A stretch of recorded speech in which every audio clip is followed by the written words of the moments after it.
Pertanyaan, hati yang ada di sini, ibu-ibu, sedulur-sedulur, bapak ibu sekalian, sehat atau sakit hatinya? Oh, cepat benar mengaku. Ngaku. Sebelum kita ngaku sehat atau sakit, periksa dulu mana penyakit-penyakit hati itu. Harus tahu dulu mana penyakit-penyakit hati. Setelah kita tahu, yuk cross check, nyambungkan, connectingkan. Oh, ini saya nih. Sakit hati saya. Ini tidak. Sehat hati saya. Nah, sekarang perlu kita tahu apa saja jenis-jenis penyakit hati itu. Inilah yang kita bahas pada taklim kita kali ini. Penyakit-penyakit hati, dengan harapan pulang majelis hatinya sehat. Penting ini Pak. Kenapa? Di akhirat tidak ada orang masuk neraka gara-gara penyakit kusta. Kenapa masuk neraka? Kusta Tuhan. Enggak. Kenapa masuk neraka? Ngontrak-ngontrak Tuhan, enggak punya rumah. Enggak. Kenapa masuk neraka? Sombong. Kenapa masuk neraka? Takabur. Kenapa masuk neraka? Ujub. Penyakit hati. Ini penting. Coba, kalau Bapak bawa mobil dari Jakarta ke Bogor, yang nyetir tangan, yang berpikir sepanjang jalan otak, gas rem kaki. Tapi begitu ada tikungan, apa tertulis? Hati-hati. Iya toh? Tidak tertulis otak. Padahal otak yang berpikir. Iya, begitu pentingnya hati. Coba di lapangan terbang, bandara, ada pengumuman. Apa yang diumumkan? Perhatian. Padahal yang berpikir otak, yang menulis tangan. Pengumuman perhatian. Tidak ada pengumuman perotakan. Berarti memang ini hati adalah raja. Karenanya sehatkan hati kalian. Mari kita lihat dalam kitab Ihya Ulumuddin, itu banyak sekali jenis-jenis penyakit hati. Mari kita lihat satu-satu. Mudah-mudahan cukup waktu. Yang pertama, yang paling banyak ini, al-mutakhawilu bis shalah, menganggap enteng sholat. Mana yang disebut menganggap enteng sholat? Mereka yang sudah tahu sholat 5 waktu wajib, tapi mereka tidak mau melaksanakan. Inilah puncak kehancuran hati manusia. Karena ada orang begitu. Bersinah, takut betul. Ngambil sandalnya orang, takut sekali. Nggak puasa, takut dosa. Ramadan 30 hari puasa, tapi nggak sholat. Kan ada yang begitu. Takut dia ngambil nasinya orang. Takut dia ganggu istrinya orang.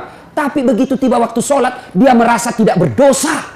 Kan ada perasaan begitu. Lewat sholatnya 5 waktu, sehari dia tidak sholat, merasa tidak punya dosa. Inilah puncak hancurnya hati kalian. Ada yang begitu kan? Setengah mati cari duit. Dari pagi cari duit, sampai malam cari duit, tapi lupa sholat. Inilah yang selalu saya istilahkan. Kerja, cari duit. Begitu dia lapar, beli nasi bungkus. Sayangnya setelah ada nasi bungkusnya, nasinya dia buang, bungkusnya dia makan. Ini orang Bugis bilang beleng-beleng. Tahu beleng-beleng?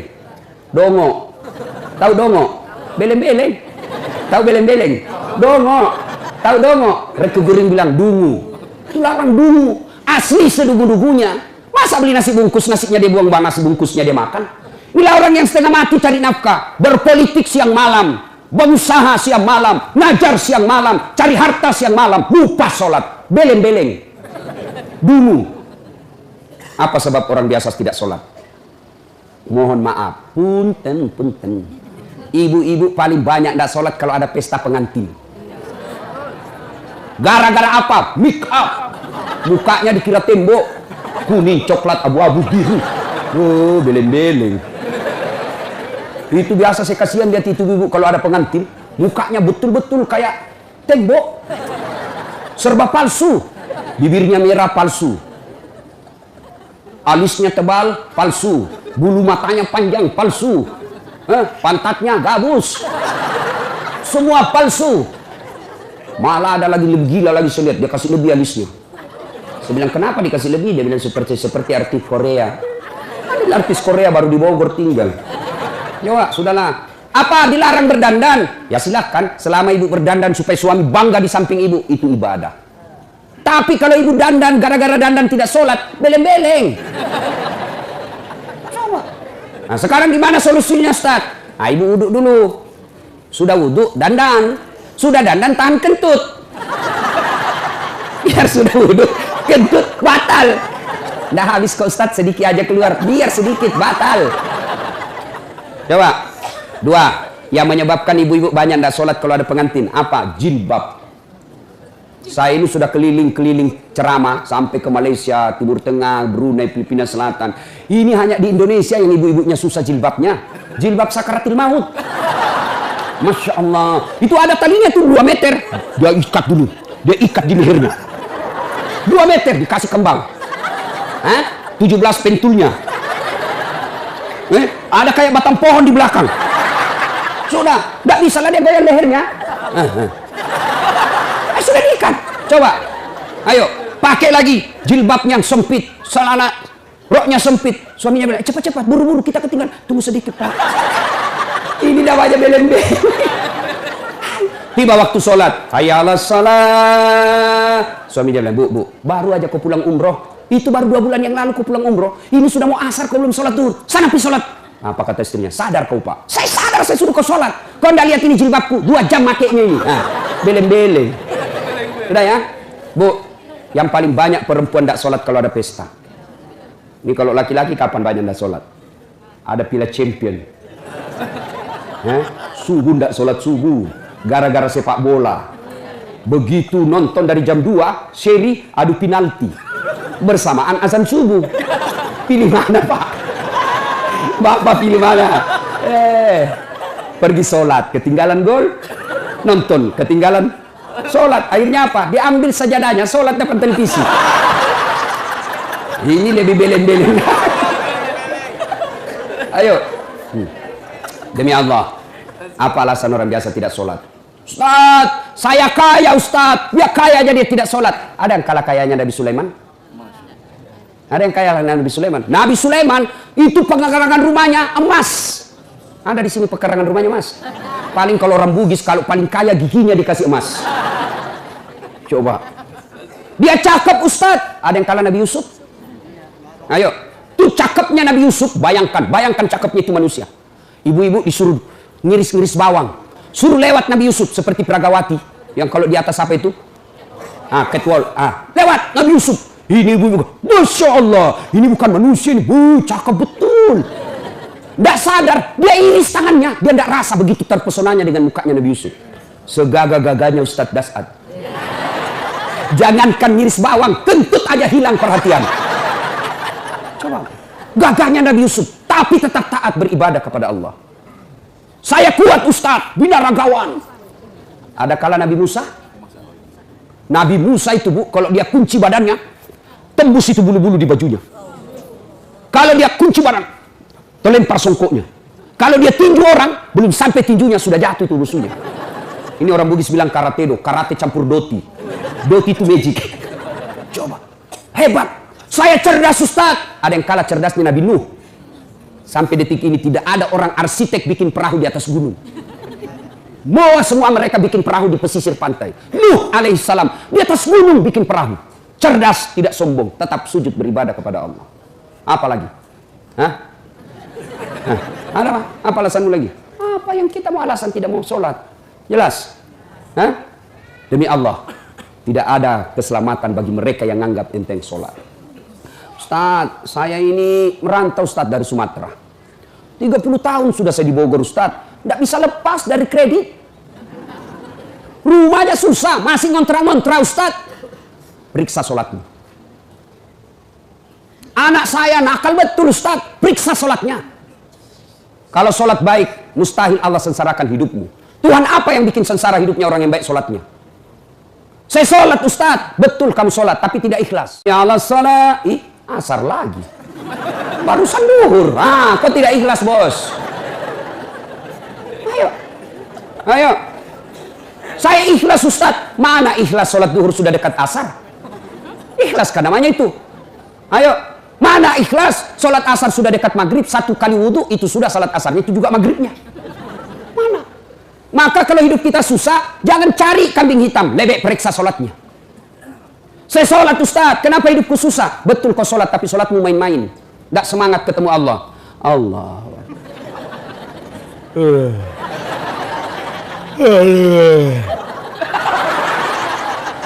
Surah.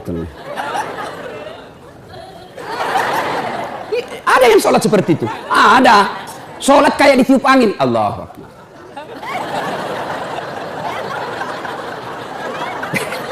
Siapa ajar kau sholat begitu? Ada juga sholat yang terlalu semangat. Allahu Akbar.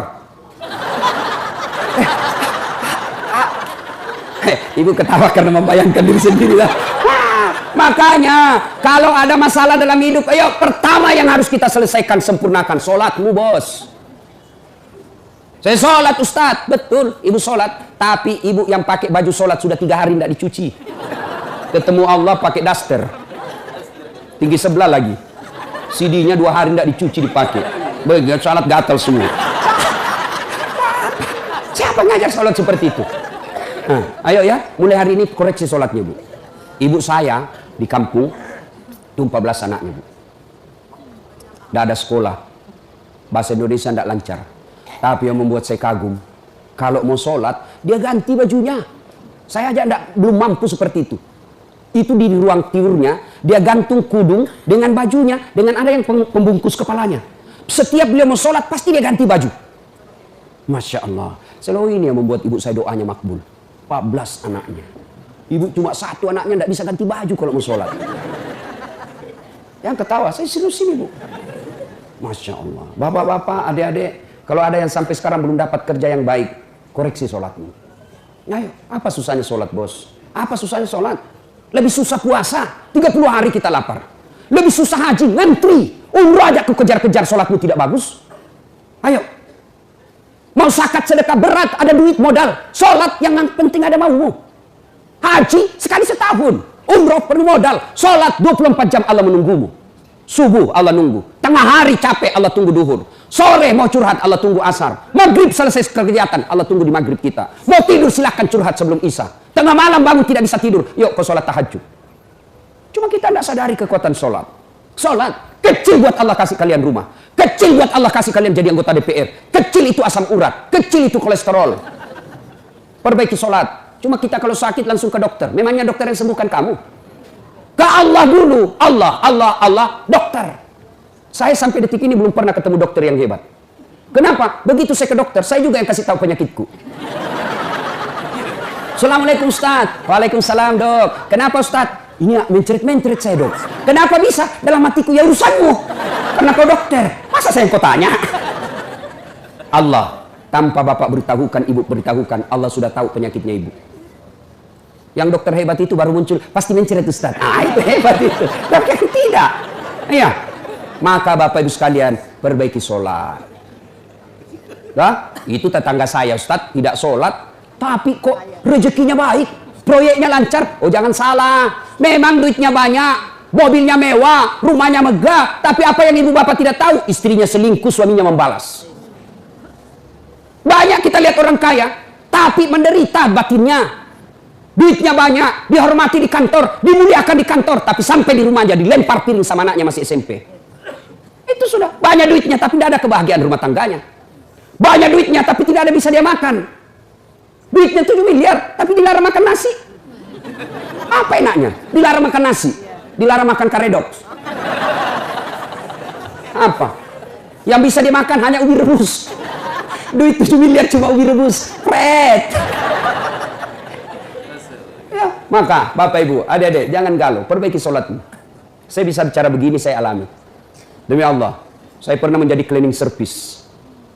Bersihkan toilet triple terkenal di Makassar waktu itu. 4 toilet saya harus bersihkan tiap hari. Saya bilang sama koordinator kebersihan, tidak usah gaji saya, kasih masuk namaku undian umroh kalau ada gratis. Sampai tutup itu kantor, tidak dapat. Saya pernah menjadi loper koran. Selesai sholat subuh saya bawa naik sepeda itu langganan harian Fajar di Makassar. Hilang lagi sepeda BMX ku. Tidak tahu sampai sekarang saya belum dapat siapa yang curi. Mengajar itu kalau saya dapat itu saya lapor di KPK. Masya Allah. Hai, saya sering jalan kaki pergi sekolah. Saya pernah dihina kawan saya waktu kuliah. Keluar dari ruangan kuliah, dia tunjuki saya, Dasar, tidak malu-malu kau, cakar semua bajumu. Cakar itu rombengan. Nah, tahu, baju bekas yang dari Eropa dijual 100.000 kalau di Matahari 100.000 satu. Ini 10.000 4, masih ditawar. Coba bayangkan. Saya tidak marah. Biiznillah, dengan izin Allah, saya istiqomah pelihara sholat dengan sebaik-baiknya. Alhamdulillah dengan izin Allah, saya sudah punya travel sendiri. Kapan saja saya mau umroh bisa, dengan izin Allah. Kalau kawan saya dulu yang hina, saya kata pakai baju cakar. Alhamdulillah sekarang Ramadan baru-baru saya kasih lagi zakat. Coba. Terus saya jalan kaki dulu, alhamdulillah punya kendaraan yang jarang seperti itu di Makassar. Alhamdulillah, dengan izin Allah. Apa susahnya Allah kasih kamu rumah? Apa susahnya Allah kasih lunas utangmu? Kecil buat Allah. Yang penting sholat men, sholat. Perbaiki sholatmu, Allah yang selesaikan utangmu. Adakah manusia tidak ada masalahnya di dunia? Hah? Ini malah ibu-ibu penuh masalah, saya lihat mukanya ini. Mana ada manusia tidak ada masalahnya? Semua punya masalah. Ustadz, ibu pikir tidak ada masalahnya? Masalah saya besar. Mau kawin lagi tapi takut sama istri. Semua punya masalah. Alhamdulillah Allah tidak berkata, Das'at, kalau ada masalahmu kau jadi anggota DPR dulu. Ada masalahmu kau jadi gubernur dulu. Ada masalahmu kau jadi profesor dulu. Tidak. Allah cuma minta, Das'at, ada masalahmu, ista'inu bis-sabri was-salah. Sabar, perbaiki sholatmu. Saya yang selesaikan masalahmu. Itu janji Allah, bukan janji caleg. Oh, kalau caleg dijanji Anda boleh, kita dijanji surga, dijanji juga kita surga. Nih kartu namaku, pilih saya. Ada masalahmu, punten, hubungi saya, sama-sama Sunda. Pilih, begitu terpilih, dia ganti nomor HP-nya. Ini manusia, tapi kalau Allah, ayo dek, ada masalahmu, perbaiki sholatmu. Ya? Teman setan yang pertama, nganggap enteng sholat. Apa akibat dan hukuman bagi mereka meninggalkan sholat, dan waktu kita bahas. Sekarang yang kedua, penyakit hati yang kedua, sombong. Ujub, takabur, borro, mau dibilang, mau dikata, itu penyakit sombong. Ingat sejarahnya iblis keluar dari sorga? Ya? Apa penyebabnya? Apa karena dia miskin? Apa karena dia korengan? Apa karena dia penyakit kusta? Enggak. Ciptakan Adam. Allah perintahkan, wahai seluruh makhlukku, kau sujud di hadapan Adam. Inilah makhluk saya paling mulia. Iblis, malaikat, sujud. Meskipun awalnya sempat protes. Tumbuh-tumbuhan, binatang, sujud hormat kepada Adam. Satu makhluk Allah yang tidak mau, namanya iblis. Iblis protes, saya tidak mau ya Allah. Kenapa iblis? Adam baru diciptakan, saya senior. Masa senior hormat sama junior? Gengsi dong. Adam diciptakan dari tanah, saya dari api. Unsur kejadian saya lebih mulia dari Adam, saya tidak mau. Allah berfirman, wah kau sombong rupanya iblis. Sombong, tidak layak penghuni sorga.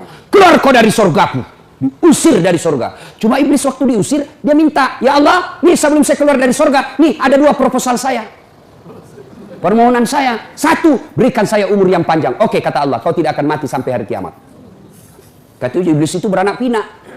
Andai kita ketemu sama dunia, Pak, ini ada banyak di sini kita, Pak. Cuma karena dunia kita beda, maka tidak ketemu. Tapi di sini dia lihat kita ini, Pak. Oh ini nih sasaran saya nanti nih. Pulang ini saya goda lagi nih supaya goda ini. Itu cuma tidak dilihat.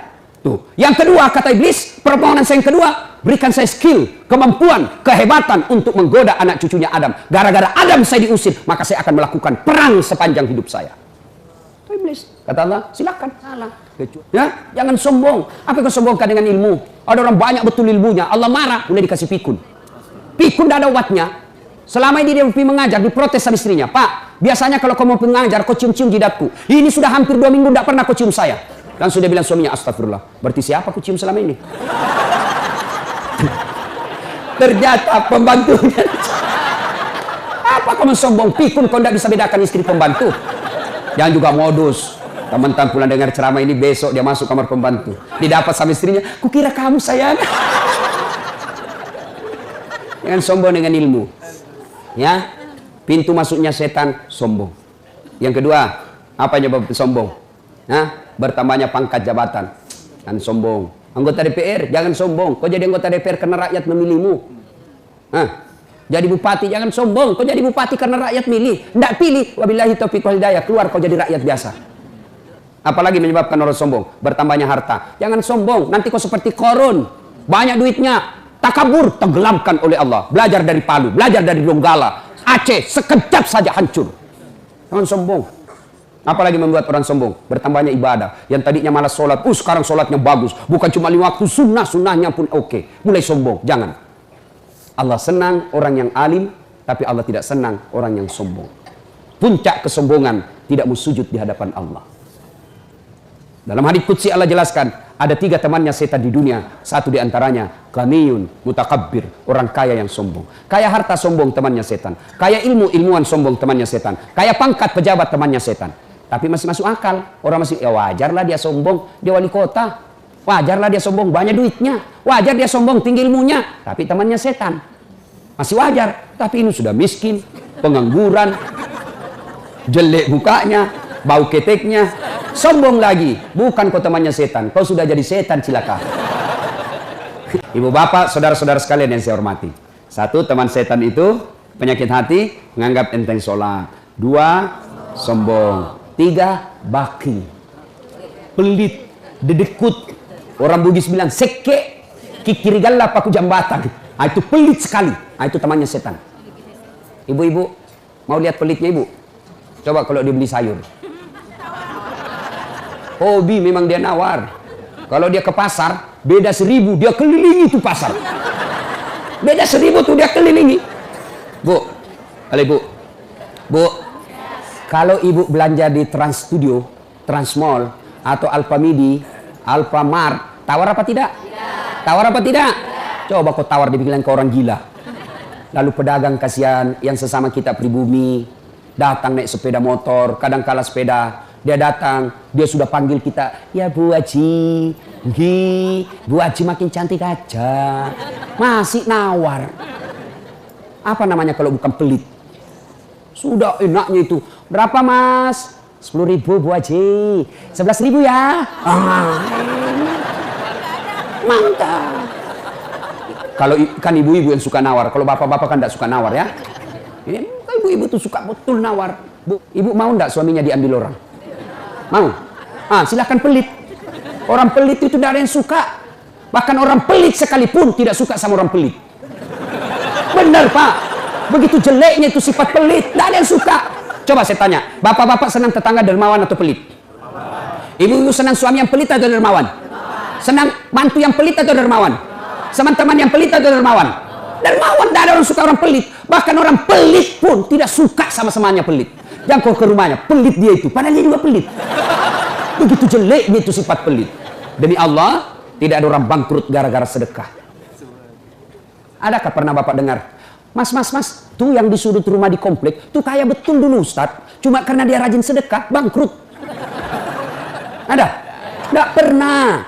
Biasa kita ini sangka buruk kepada Allah. Tidak mau bersedekah karena sangka buruk. Nanti saya makan apa? Nanti saya makan apa? Jangan cemas rezeki. Jangankan diambil orang. Tertukar saja tidak. Cicak aja dijamin rezekinya. Tahu cicak? Tahu? Cicak makan apa ibu? Masuk akal enggak? Enggak masuk akal. Gimana caranya? Satu di dinding, satu terbang. Di mana ketemu? Tidak ada terminalnya. Kalau pesawat terbang, kita jalan, ada ketemunya di mana? Di bandara. Ini cicak satu terbang, satu di dinding. Di mana ketemunya? Tapi lagu kita waktu kecil kan, cicak-cicak di dinding, diam-diam merayap, datang seekor nyamuk. Nyamuk yang datang. Nyamuk yang datang. Allah jamin rezekinya. Lagu tidak bilang cicak lompat ke nyamuk. Setengah mati cicak, kasihan. Iya kan? Itu cicak, tidak sarjana, tidak punya kursus, tidak ada kaki, tidak ada otaknya, tidak cerdas, bisa hidup. Apalagi ibu, jangan pelit. Sedekah, Allah sudah jamin rezekimu. Bu, ada suaminya mulai selingkuh? Ada? Tidak usah curhat sama tetangga, apalagi curhat di Facebook. Tak kusangka kau begitu. Pret, beleng-beleng. Rahasia keluargamu kau ungkap di Facebook. Begitu mulai, bu, ciri-ciri laki-laki yang sudah mulai lain-lainnya. Kalau yang selama ini tidak pernah pakai sisir keluar, tiba-tiba rapi. Tidak pernah pakai parfum, tiba-tiba beli parfum malaikat subuh. Nah, yang tadinya keluar rumah tidak pernah pakai setrikaan, langsung rapi. Yang paling mencurigakan kalau dia terima SMS dalam kamar mandi. 70% wajib dicurigai. Nah, kalau sudah begitu ibu tidak usah curhat sama tetangga. Lebih curhat kepada Allah. Bangun ibu sholat hajat, lakukan sampai 8 rakaat. Setiap 2 rakaat di sujud terakhirmu kau berdoa kepada Allah.